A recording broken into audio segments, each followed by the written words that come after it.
Oke, selamat pagi semuanya. Saya Deo Madi Surya. Sekarang akan mempresentasikan terkait desain model dan diagram-diagramnya sesuai dengan apa yang saya mengerti. Dibahas dulu tujuan pembelajarannya. Jadi di presentasi ini saya akan menjelaskan tujuan dan elemen dari desain model. Lalu setidaknya saya bisa memberitahu apa saja elemen utama dari communication diagram dan sequence diagram. Lalu setidaknya bisa membuat communication diagram dan sequence diagram. Berikut ada sedikit proses mapnya. Sekarang kita sudah ada di desain model, dulu di requirement model. Di saat inilah dulu kita menganalisa apa-apa yang dibutuhkan oleh stakeholder, lalu kemudian kita analisis, kita buatkan use case diagram, kita buatkan key abstraction, class diagram, domain model. Sekarang kita sudah di desain model.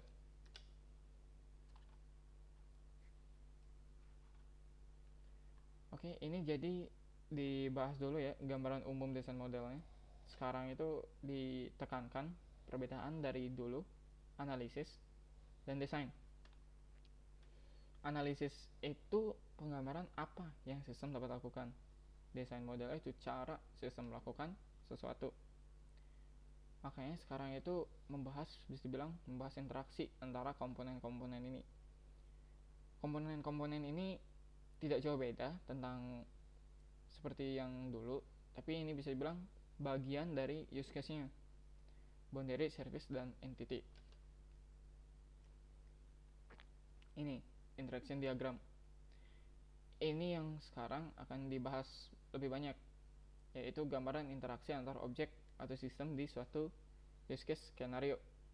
Ini ya, interaksi antar boundary, service, dan entity. Nah, interaction diagram ini sebenarnya kumpulan dari diagram-diagram, communication diagram atau sequence diagram. Interaction diagram itu kumpulan dari diagram-diagram, communication diagram atau sequence diagram. Nah, cara kita menganalisisnya, cara mencari tahu interaksi antar objek-objek di suatu use case skenario, kita harus analisis dulu use case skenario-nya dengan metode robustness analysis. Nah, nanti bakal dari use case skenario, bakal dari domain model, itu kita jadiin referensi. Nah, robustness analysis ini bisa bilang bahasa Indonesia itu analisis kekuatan ya. Kurang mengerti juga kenapa namanya robustness analysis. Lalu kita masuk ke communication diagram. Ini elemen dari communication diagram, banyak banget. Tidak sih, sebenarnya sedikit, tapi cuma langsung ditunjukin dalam satu layar. Pertama ini ada object node yang ikonnya seperti ini, itu namanya boundary. Yang ikonnya seperti ini namanya service. Yang ikonnya seperti ini namanya entity. Semua yang persegi-persegi ini, semua komponen tersebut bisa disebut sebagai object node.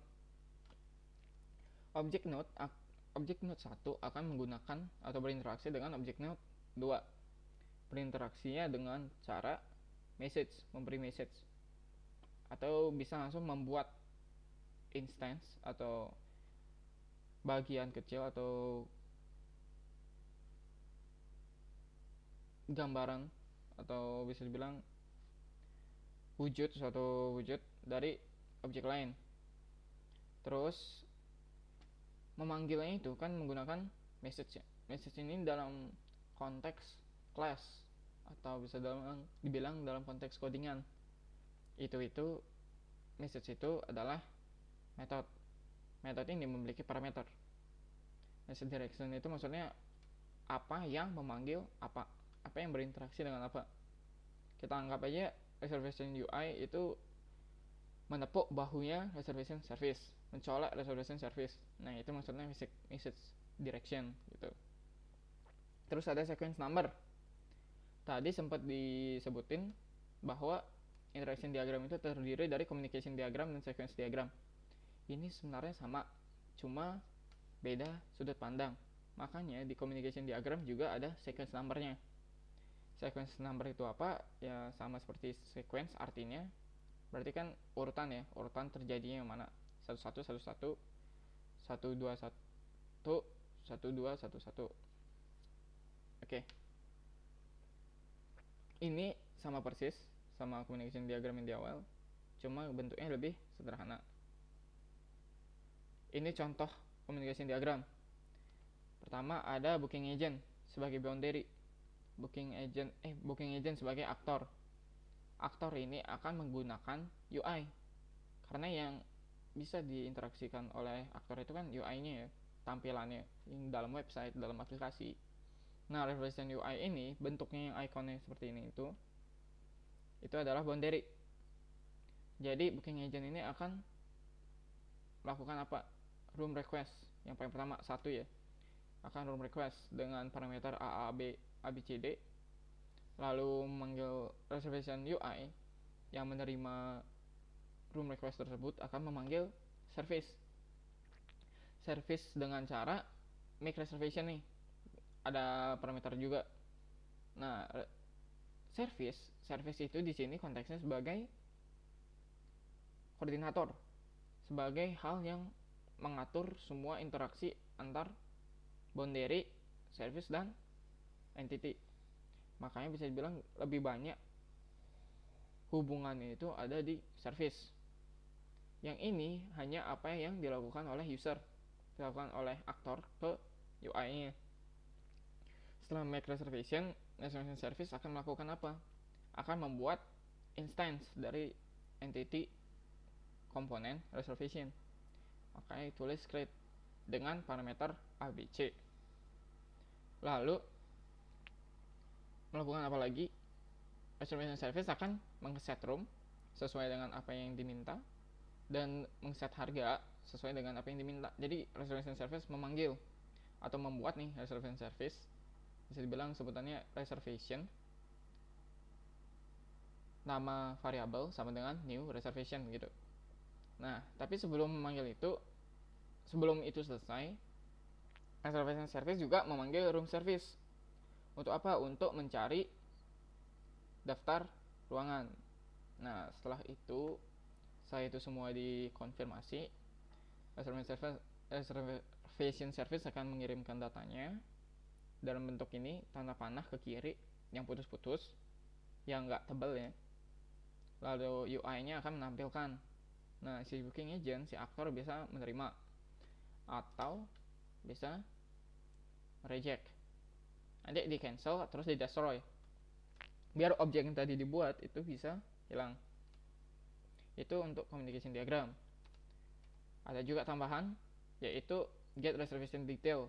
UI itu bisa langsung berinteraksi dengan entity, tapi hanya sekedar melihat datanya aja, tidak menggunakannya. Menggunakannya itu pasti menggunakan reservation service. Lalu ada sequence diagram, semuanya sama persis kecuali bentuk. Di sini ditekankan itu adalah time-nya, karena sequence.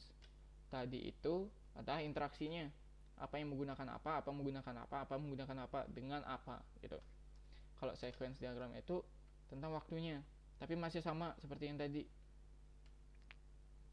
Ya, ada mengembalikan, ada menggunakan, ada membuat, sama semuanya. Nah, kecuali fragmen. Tadi di sini ada yang lambangnya seperti ini. Walaupun di sini nggak ada ya dibahas kotak-kotak itu. Ini, tapi di sini ada yang kotak-kotak seperti ini. Itu namanya fragmen. Fragmen itu gunanya apa? Gunanya untuk bisa dibilang meringkas. Tujuan utamanya itu meringkas, membuat diagram itu simple. Bisa digunakan untuk loop, bisa digunakan untuk alternatif. Jadi kayak kalau misalnya ada alur alternatif, misalnya tadi reject, itu bisa dimasukin di alternatif ini, di fragmen ini gitu. Gunanya apa? Untuk menyingkat seperti ini. Semua yang persegi-persegi panjang itu termasuk dari fragmen. Dan ini sudah tampilan, bisa dibilang tampilan yang paling sederhana dari diagram tersebut, dari diagram ini. Kalau misalnya mau dilebarin, nanti bakal jadi ini nih, alternatif bakal lebar. Contoh kelihatan nyatanya itu seperti ini. Nah, loop ini sebenarnya bisa di minimize, itu semacam seperti ini, cuma segaris aja. Tapi saat lagi di expand gitu, isinya semua sama, cuma bacanya itu dari sudut pandang waktu. Ini ke bawah, jadi semakin lama semakin turun, karena yang diperhatiin itu waktunya. Kalau yang tadi communication diagram itu yang diperhatiin itu adalah interaksinya, yang mana sih yang berinteraksi dengan apa, makanya garisnya kan seperti ini gitu. Oke, itu aja. Jadi rangkuman interaksi diagram itu digunakan untuk mengidentifikasi komponen dari use case-nya, terus divisualisasikan dengan OML. Bisa jadi communication diagram, bisa jadi sequence diagram.